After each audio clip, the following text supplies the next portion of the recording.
అపోస్తలుల కార్యములు 22వ అధ్యాయము. సహోదరులారా, తండ్రులారా, నేనిప్పుడు మీ ఎదుట చెప్పు సమాధానము నాలగించుడి. అతడు హెబ్రీ భాషలో మాటలాడుట వారు విని ఎక్కువ నిశ్శబ్దముగా ఉండిరి. అప్పుడతడు ఈలాగు చెప్పసాగెను. నేను కిలికియలోని తార్సులో పుట్టిన యూదుడను. అయితే ఈ పట్టణములో గమలియేలు పాదముల యొద్ద పెరిగి మన పితరుల ధర్మశాస్త్ర సంబంధమగు నిష్ఠయందు శిక్షితుడనై మీరందరూ నేడు ఉన్న ప్రకారము దేవుని గూర్చి ఆసక్తుడనై ఉండి ఈ మార్గంలోనున్న పురుషులను స్త్రీలను బంధించి చెరసాలలో వేయించుచు మరణము వరకు హింసించి తిని ఇందును గూర్చి ప్రధాన యాజకుడును పెద్దలందరూ నాకు సాక్షులై ఉన్నారు. నేను వారి వలన సహోదరుల యొద్దకు పత్రికలు తీసుకొని దమస్కులోని వారిని కూడా బంధించి దండించుటకై యెరూషలేమునకు తేవలెనని అక్కడికి వెళ్ళి తిని నేను ప్రయాణము చేయుచు దమస్కునకు సమీపించినప్పుడు మధ్యాహ్న కాలమందు ఆకాశము నుండి గొప్ప వెలుగు అకస్మాత్తుగా నా చుట్టూ ప్రకాశించెను.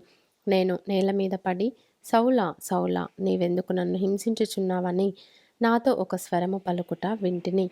అందుకు నేను, ప్రభువా, నీవెవడవని అడిగినప్పుడు ఆయన, నేను నీవు హింసించుచున్న నజరేయుడనగు యేసును అని నాతో చెప్పెను. నాతో కూడా నున్నవారు ఆ వెలుగును చూచిరి గాని నాతో మాటలాడిన వాని స్వరము వారు వినలేదు. అప్పుడు నేను, ప్రభువా, నేనేమి చేయవలెనని అడుగగా, ప్రభువు, నీవు లేచి దమస్కులోనికి వెళ్ళుము. అక్కడ నీవు చేయుటకు నియమింపబడిన వన్నీయు నీకు చెప్పబడునని నాతో అనెను. ఆ వెలుగు యొక్క ప్రభావము వలన నేను చూడలేకపోయినందున నాతో కూడా ఉన్నవారు నన్ను నడిపింపగా దమస్కులోనికి వచ్చి తిని. అంతట ధర్మశాస్త్రము చొప్పున భక్తిపరుడును అక్కడ కాపురమున్న యూదులందరి చేత మంచి పేరు పొందిన వాడునైనా అననీయ అను ఒకడు నా యొద్దకు వచ్చి నిలిచి, సౌలా, సహోదర, దృష్టి పొందుమని నాతో చెప్పగా ఆ గడియలోనే నేను దృష్టి పొంది అతన్ని చూచి తిని. అప్పుడతడు మన పితరుల దేవుడు తన చిత్తమును తెలుసుకొనుటకును ఆ నీతిమంతుని చూచుటకును ఆయన నోటి మాట వినుటకును నిన్ను నియమించి ఉన్నాడు. నీవు కన్నవాటిని గూర్చియు విన్నవాటిని గూర్చియు సకల మనుషుల ఎదుట ఆయనకు సాక్షివై ఉందువు. గనుక నీవు తడవు చేయుట ఎందుకు? లేచి ఆయన నామమును బట్టి ప్రార్థన చేసి బాప్తిస్మము పొంది నీ పాపములను కడిగి వేసుకొనుమని చెప్పెను. అంతటా నేను యెరూషలేమునకు తిరిగి వచ్చి దేవాలయంలో ప్రార్థన చేయుచుండగా పరవశుడనై ప్రభువును చూచి తిని. అప్పుడు ఆయన, నీవు త్వరపడి యెరూషలేము విడిచి శీఘ్రముగా వెళ్ళుము. నన్ను గూర్చి నీవిచ్చు సాక్ష్యము వారంగీకరింపరని నాతో చెప్పెను.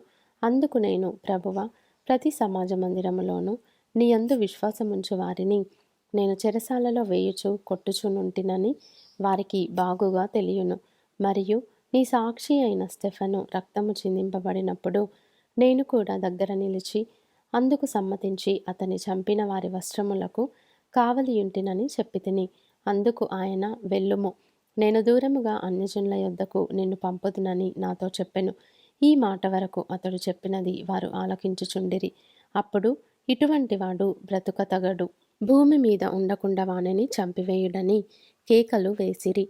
వారు కేకలు వేయుచు తమ పైబట్టలు విదుల్చుకొని ఆకాశము తట్టు దుమ్మెత్తిపోయుచుండగా వారతనికి విరోధముగా ఈలాగు కేకలు వేసిన హేతువేమో తెలుసుకొనుటకై సహస్రాధిపతి కొరడాలతో అతనిని కొట్టి విమర్శింపవలెనని చెప్పి కోటలోనికి తీసుకొని పొండని ఆజ్ఞాపించెను.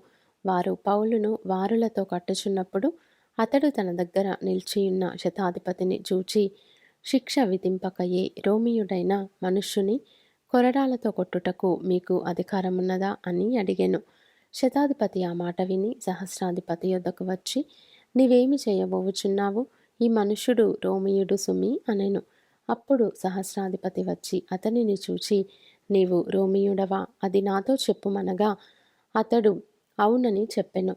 సహస్రాధిపతి, నేను బహుద్రవ్యమిచ్చి ఈ పౌరత్వము సంపాదించుకొంటిననెను. అందుకు పౌలు, నేనైతే పుట్టుకతోనే రోమియుడననెను. కాబట్టి అతని విమర్శింపబోయిన వారు వెంటనే అతనిని విడిచిపెట్టిరి. మరియు అతడు రోమియుడని తెలుసుకొన్నప్పుడు అతని బంధించినందుకు సహస్రాధిపతి కూడా భయపడెను.